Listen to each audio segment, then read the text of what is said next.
Brr, it's chilly out. Nah, I mean, you know what I could go for? Soup. Let's do a roasted red pepper soup with like the works, you know? Let's just get crazy with it.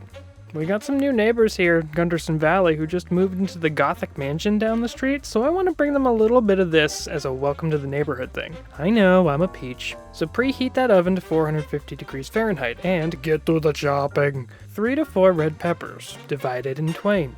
Remove the stemmy seedy bit and place them on the baking tray. Peel and quarter a large yellow onion. Chop the top of a head or two of garlic and place them on the tray along with them peppers. Drizzle the whole affair with a little bit of olive oil and salt, and oh, I guess pepper too. Way to go, champ. You do you, bud. Get them into the oven to roast for 35 to 45 minutes or until they have a little bit of a charizard going. Meanwhile, on the other side of the kitchen, peel and chop a big ol' spud, or 2 smaller spuds.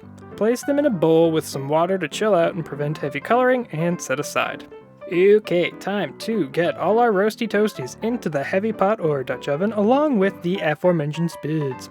Let's cook these for 2 minutes and lowish to medium heat, then add an 8 ouncer of tomato paste, which is, make no mistake, a jam. I will die on this hill. Sprinkle on a pinch or 2 of red pepper flakes if you can handle the heat. If not, get out of the kitchen. Just kidding, your weakness and inability to handle even moderate spice is what is endearing about you. You know what? Just cause you're my special little guy, let's put in some oregano too. You want to mix? No? That's rude. Fine, I'll do it.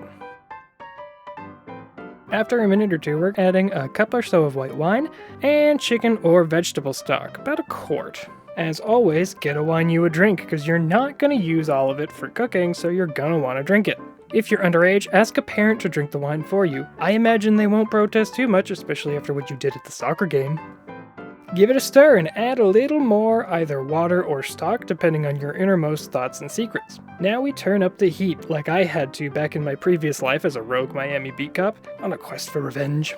Wait until it starts to boil, then turn the heat down. In about 15 or so minutes, the spuds are going to be soft, which means it's time to get your immersion blender and blend it up. If you don't have an immersion blender, you can do it with a regular blender or a food processor, just do it in batches or something.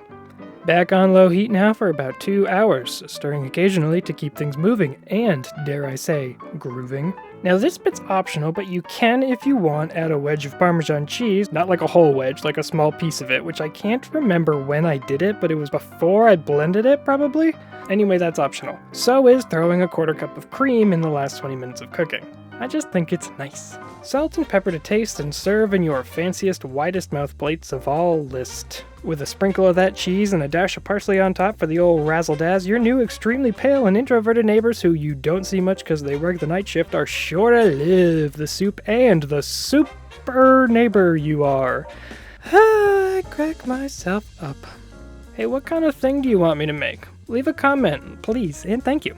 We're doing a small series on soup, salad, and breadsticks, going after our #1 rivals, the Olive Garden. So, dig into those too if they're already out, and if not, tune in next time. It's time for soup, soup, soup, soup, soup.